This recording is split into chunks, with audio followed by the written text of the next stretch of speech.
पर्यावरण की अलख जगाने निकले ministry of India deputy secretary Rajesh Kumar Ayodhya Deepotsav में होंगे शामिल।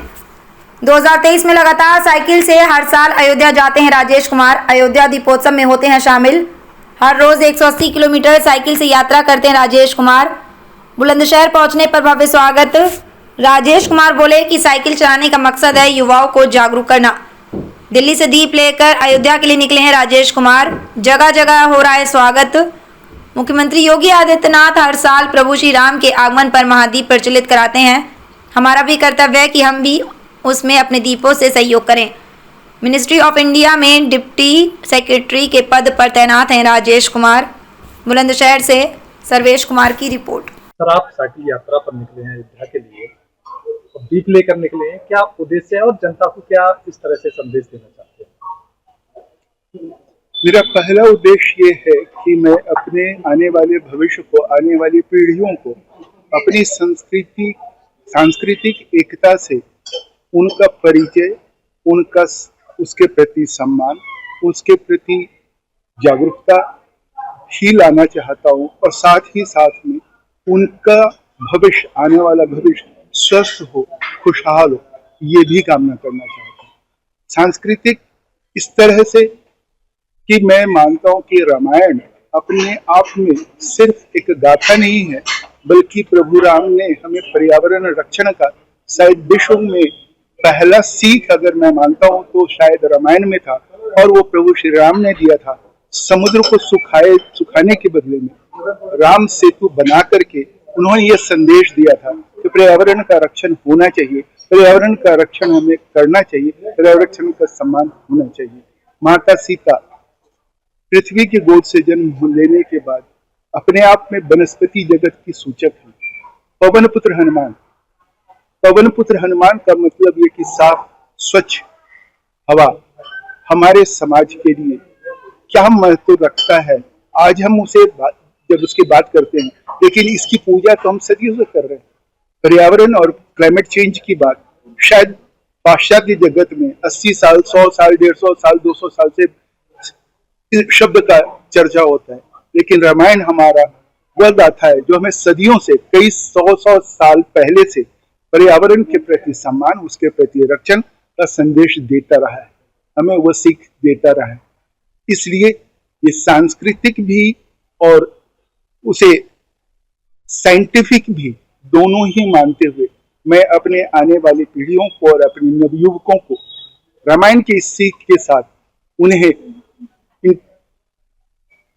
बतलाना चाहता हूँ। इंट्रोड्यूस तो वो अपने आप को करते हैं, लेकिन मैं उन्हें इस सीख को दोहराना चाहता हूँ उनके। दूसरा संदेश मेरा या प्रयास ये था कि मैं अपने आने वाले भावी पीढ़ियों और नौजवानों के लिए स्वस्थ और खुशहाल जीवन की भी कामना करता हूँ। स्वस्थ खुशहाल, इसलिए मैंने साइकिल का मार्ग अपनाया है। साइकिल स्वास्थ्य भी देता है,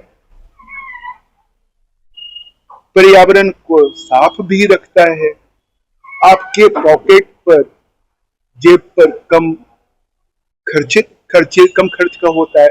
उस तरह से हमारे देश के अर्थव्यवस्था के लिए भी वो उचित है। अगर पेट्रोल का खपत कम है तो वो देश के अर्थव्यवस्था के लिए भी अच्छा। मैं ये नहीं कहता कि साइकिल आप 100 किलोमीटर जैसे या 600 किलोमीटर मैं चला रहा हूँ वैसे चलाओ, नहीं, वैसे बात जरूरत नहीं है। लेकिन बहुत सारे आपको इंडिया के अंदर ही रिसर्च मिलेंगे, चाहे वो नीति आयोग का रिपोर्ट हो 2020 का, या फिर टेरी का रिपोर्ट उठा करके देखें 2014 का, 2019 का। साफ कहते हैं वो, अगर हम छोटे छोटे डिस्टेंस 2, 4, 5 किलोमीटर का अपने घर से अपने किसी मित्र से मिलने जाना है, बाजार जाना है, किसी छोटा खरीदारी के लिए जाना है, गाड़ी ना उठाएं। पैदल तो पहले हम जाते थे, लेकिन हम धीरे धीरे अपने अंदर वो साइकिल को एक माध्यम बना करके, जो पहले हमारे समाज में था वो नहीं है। मेरा जन्म जमशेदपुर में हुआ था। जमशेदपुर एक टाटा का एक इंडस्ट्रियल टाउन है। सुबह 6 बजे वो पूरा का पूरा रोड, पूरा का पूरा सड़क साइकिलों से पट जाता था। आज वही सड़क मोटरसाइकिल से पट जाता है। साइकिल यात्रा कहाँ से शुरू की आपने? मैंने शुरू की है दिल्ली से। दीप लेके चले हैं वहां से, तो ये अयोध्या पहुंचाएंगे। हाँ, दीप मेरा ये था कि माननीय मुख्यमंत्री उत्तर प्रदेश प्रत्येक वर्ष प्रभु श्री राम के आगमन पर वहां दीप प्रज्वलित करवाते हैं, दीप श्रृंखला होती है। मेरी इच्छा या मेरा प्रयास यही था कि हमें भी, हम सब मिलकर के उसमें अपना सहयोग करें, दान करें। तो दीप दान मैंने अपने तरफ से ये रखा था कि हर कोई, आज भी अगर मुझे कोई दीप दान, जैसे मैं रास्ते में आया हूँ, मैंने ये दो दीप माननीय मंत्री महोदय से जरूर लिया है, लेकिन मुझे ऐसे भी सज्जन मिले हैं, ऐसे भी श्रद्धालु मिले हैं, मैं रुक तो नहीं पाता हूँ, लेकिन रास्ते में अगर रुकते हैं तो वो भी कहते हैं कि अगर क्या आप, मैं भी कर सकता हूँ। तो मैं उनसे हाथ जोड़ करके यही कह सकता हूँ, मैं सबके लिए दीप तो नहीं ले जा पाऊंगा, पूरी दिल्ली के लिए 2 मैं ले जा रहा हूँ। हाँ, अगर कोई श्रद्धा से देना चाहता है तो मैं उनसे अधिक से अधिक 1 रुपये दान के रूप में स्वीकार कर लेता हूँ। शायद अभी मेरे पॉकेट में 759 रुपये आ चुके हैं। मतलब दीप एक दीप के बदले में 1 रुपये अगर किसी ने, मैं इससे ज्यादा ये नहीं कहता, लेकिन जिसकी अपनी श्रद्धा है तो 759 रुपये फिर भी मेरे पास इकट्ठा करके बस। ये जो दीप है आपके, वो वहाँ प्रज्वलित हुए दीपोत्सव में जी